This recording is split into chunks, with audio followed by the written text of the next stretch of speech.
जिसका मन भजन में नहीं लगता, माँ को वंदन प्रणाम करने से, उसके प्रति श्रद्धा रखने से भजन आराधना साधना में मन लग जाता है। जिनका कारोबार नहीं चलता वह माँ के प्रति श्रद्धा रखें, उसका काम धड़ल्ले से चलेगा, रुकेगा नहीं। जिनका परिवार बिखर रहा है, बेटा कहीं, बहू रूठ के पियर बैठ गई जाके, बेटा माँ बाबू जी से बहुत दूर चला गया है, तो परिवार के संगठन के लिए भी माँ की कृपा अपने आप में बड़ी अद्भुत है। आप माँ को स्वीकार कीजिए, आप माँ को भजिए, आनंद हो जाएगा। तप के द्वारा ही सब कुछ मिलता है। भगवान व्यास ने देवी भागवत में अपने पुत्र सुखदेव को एक बड़ी अच्छी बात कही। वो कहते हैं, तपस्त्वाम महाघोरम प्राप्तोष्मि त्वयम अयोनिजा। माता पिता के तप के द्वारा जो संतान प्राप्त होती है ना, वो अयोनिज होती है, मौत उसको छू नहीं सकती। इस बात को बहुत बारीकी से सुनिएगा। माता पिता के तपश्चर्या के द्वारा, तप के द्वारा, उनके संयम के द्वारा जो औलाद होती है वो साधारण नहीं होती। भगवान व्यास ने अपने पुत्र सुखदेव को कहा देवी भागवत में, बेटा मैंने तुम्हें तप के द्वारा प्राप्त किया है। तपस्त्वाम महाघोरम प्राप्तोष्मि तो योनि। मैंने बहुत बार निवेदन किया है, विवाह के तत्पश्चात 10 महीने पूर्व से संतान को जन्म देने के लिए एक अद्भुत विधा का वर्णन हमारे ग्रंथों में किया गया। पति पत्नी 10 महीने पूर्व से जमीन में सोते हैं, एक बार भोजन करते हैं, रात्रि को नारी मुक्त केसों से, खुले केसों से सोती नहीं है, जूठे मुंह से सोती नहीं है, पराया अन्न, दूसरे के घर का अन्न नहीं खाते। पति कथा सुनाता है, पत्नी कथा सुनती है, सामने ज्योत जला करके रखते हैं। तत्पश्चात गर्भ में आने वाली संतान साधारण नहीं होती है, एक दीर्घजीवी होती है, एक लंबी आयु जीने वाली होती है।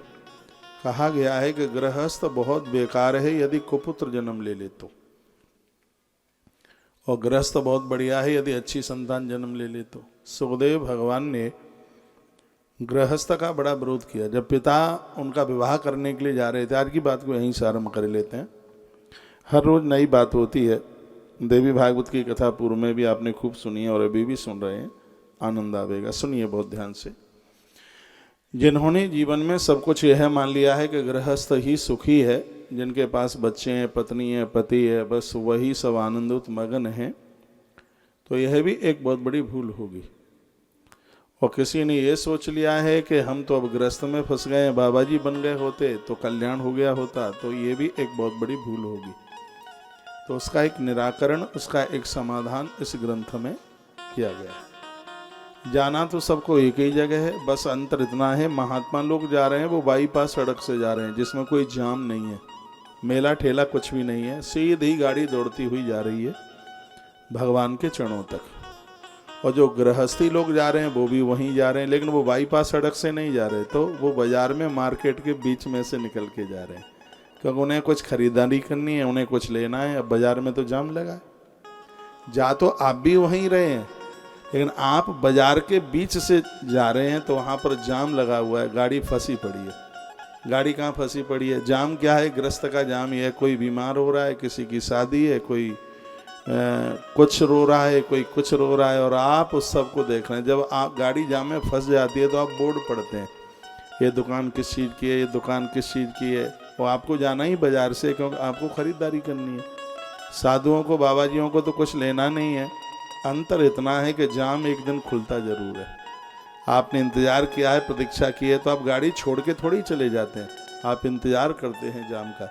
ग्रस्त जीवन में जाम लगा है तो गाड़ी छोड़ के, यानी आत्महत्या करके मरना नहीं है, प्रतीक्षा करनी है, जाम खुलेगा और आप वहीं पहुंचेंगे जहां पर एक महात्मा की यात्रा जहां पूरी हुई है। थोड़ा टाइम लगेगा। गृहस्थ की थोड़ी व्यवस्थाएं हैं, तो उनको पूरा करने के तत्पश्चात और आपको वहाँ जाना है। लेकिन जो बढ़िया गाड़ी के चालक होते हैं वो इतने होशियार होते हैं, वो उस रास्ते में बार बार जाते नहीं हैं जिस रास्ते में ज़्यादा जाम लगता है, वो इतने होशियार होते हैं। तो आप भी ऐसा जीवन जीना कि ज़्यादा जाम में खड़े न रहें, आपकी गंतव्यता आगे के लिए बढ़ती रहे।